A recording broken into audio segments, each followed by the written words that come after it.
Out of Order Gun Rights Podcast, Episode 82.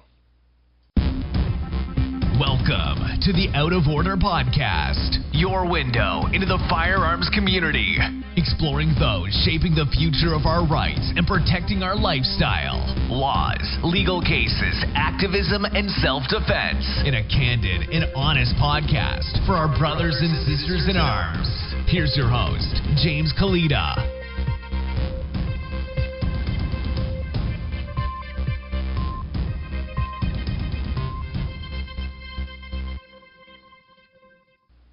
Thanks for tuning in to episode 82 of the Out of Order Gun Rights Podcast. Today's sponsor are giftforgunnuts.com. Gift for Gun Nuts, where you can find holiday gift ideas for the firearms or hunting enthusiast on your holiday shopping list.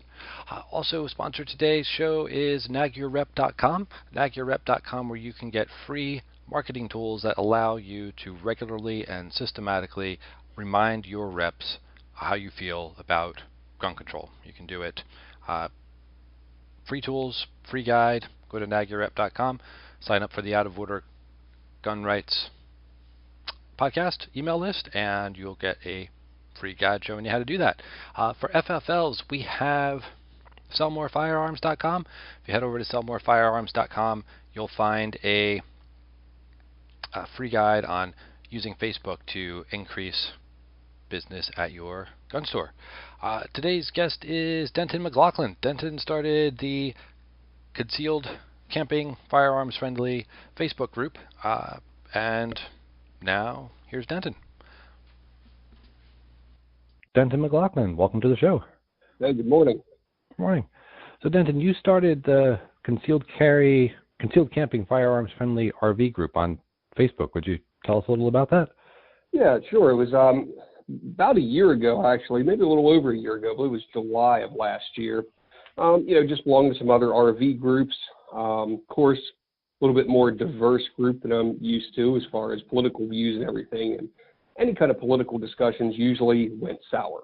So naturally, people traveling in RVs, traveling state to state, maybe even full timing, a lot of questions would come up. Safe storage of firearms, reciprocality of concealed carry permits. What's legal in one state versus another state.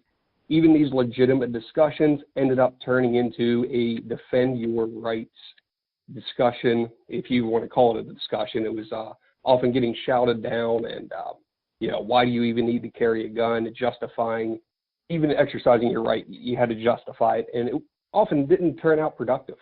A lot of times the admins of these groups would shut them down. Some of the groups even banned discussion or mention of firearms altogether. Had a fellow that was kicked out of a group. I was talking with his significant other via private message, trying to get him back into the group, and decided, hey, why don't we just start our own group that's firearms friendly? And that's what created it. In the first few days, we got a few hundred members. We're at about probably 5,000 members right now, which isn't a huge group, but it's a niche group. So that's how we came to be. Yeah, that is really big for a niche group. That's incredible. And you're right. I've experienced the same thing where you bring up firearms and it's, you can almost tell which are going to have the most comments, because it's everyone that hates guns has to comment, and then everybody else has to comment that, why they don't hate guns. And then right. maybe in those 500 comments, somebody gets their question answered. Right. Meanwhile, a guy just wants to know the best place to keep a small gun safe in his travel trailer. Right. And that's what started the whole thing. And as we've grown, I've gotten a few admin on there that help me out. Definitely shout out to my admin team on there. They help screening members, approving members that are requesting, keeping things orderly on the group. Certainly couldn't do it without the admin team we have there. And so how did you get started with firearms yourself? Well, since childhood, my father was a state trooper, so early childhood I was exposed to, firearms. Started out shooting BB guns in my backyard. I'd say probably maybe 5 or 6 years old, I'm guessing. Progressed to learning how to shoot the .22. My dad he taught me how to shoot a pistol when my age was probably single digits still. So I've just been exposed and around my entire life. Ended up enlisting in the Army from 2005 to 2010, so got a little bit more experience and knowledge there. And it's just been a normal part of my life since early childhood. I really don't feel it's a big deal. Yeah, which is it's interesting where we grew up with this, and then there's people who find it so polarizing on both sides.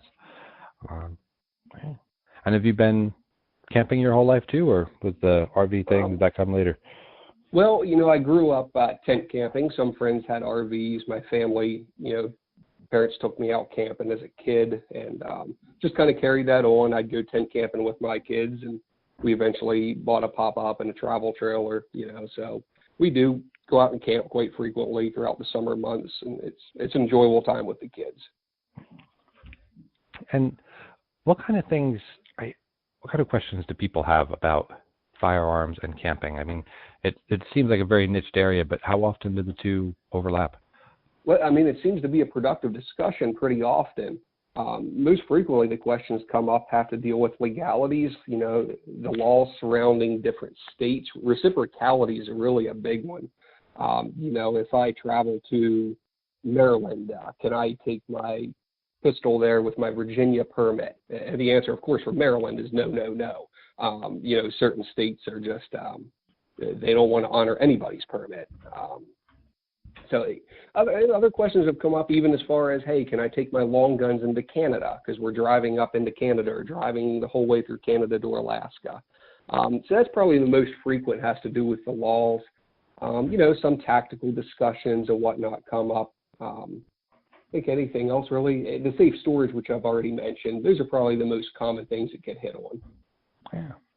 That's interesting too for travel trailers and tactical storage, because it has to be, when you take classes about defending your home, they always talk about having a safe room and lines of fire, and in a travel trailer, that's got to be a real challenge. That discussion has even come up before. I mean, I started, my first camper was a pop-up camper, otherwise referred to as a tent trailer, and there's not much security at all. Anybody can even reach up through the side of it inside. So even locking the door isn't really productive when they can just tear the Velcro back. There's not much security there. And a little bit more with the travel trailers and motorhomes, that kind of thing. Makes it a little bit more difficult for someone that would want to enter, but also in the same time, we talked about the trailers themselves. The walls are a lot thinner than your home walls would be. You got to worry you're parked right next to another RV and another RV, so you definitely have to be concerned with not only your target, but what's beyond that target, because year-round may continue traveling for, a trailer or two. Right, yeah. And let's see, so how do people find the group? Just search on Facebook for... just search up Concealed Camping. It's a firearm-friendly RV group. There's a page, and then there's also the group. I originally started the page and decided that was not the way to go, so I created a group. The group is linked on the page. If you find the page instead, that's not a big deal. And let's see. I always ask my guests if there are any books they recommend that all gun owners should read. Any come to mind? A Founding Father's Guide to the Constitution. I definitely enjoyed that book. It was a good read. I've read it several times. It takes a look at exactly what our founding fathers, it looks more into their thought process more than just, you often see people debating the meaning of words or the meaning of sentences or what they meant when they were saying something. But this book gives you some insight as to what they were thinking when they wrote those words. Great.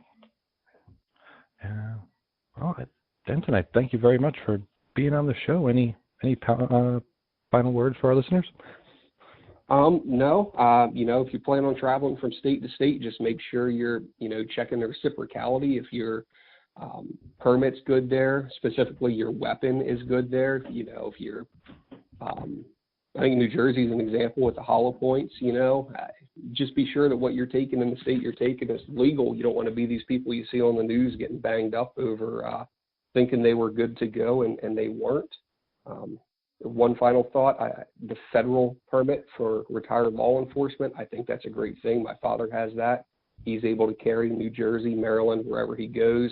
I would just hope that we can move to where carrying a firearm is like your driver's license. you have a PA license, you can drive anywhere in the states, and it's honored. Definitely hope we can get there with concealed carry permits. Great. Well, Denton, I thank you very much for being on the show, and look forward to talking to you again soon. Oh, absolutely. All right. I appreciate you having me. And once more, again, shout out to my admin team on the group there. Certainly couldn't run it without them.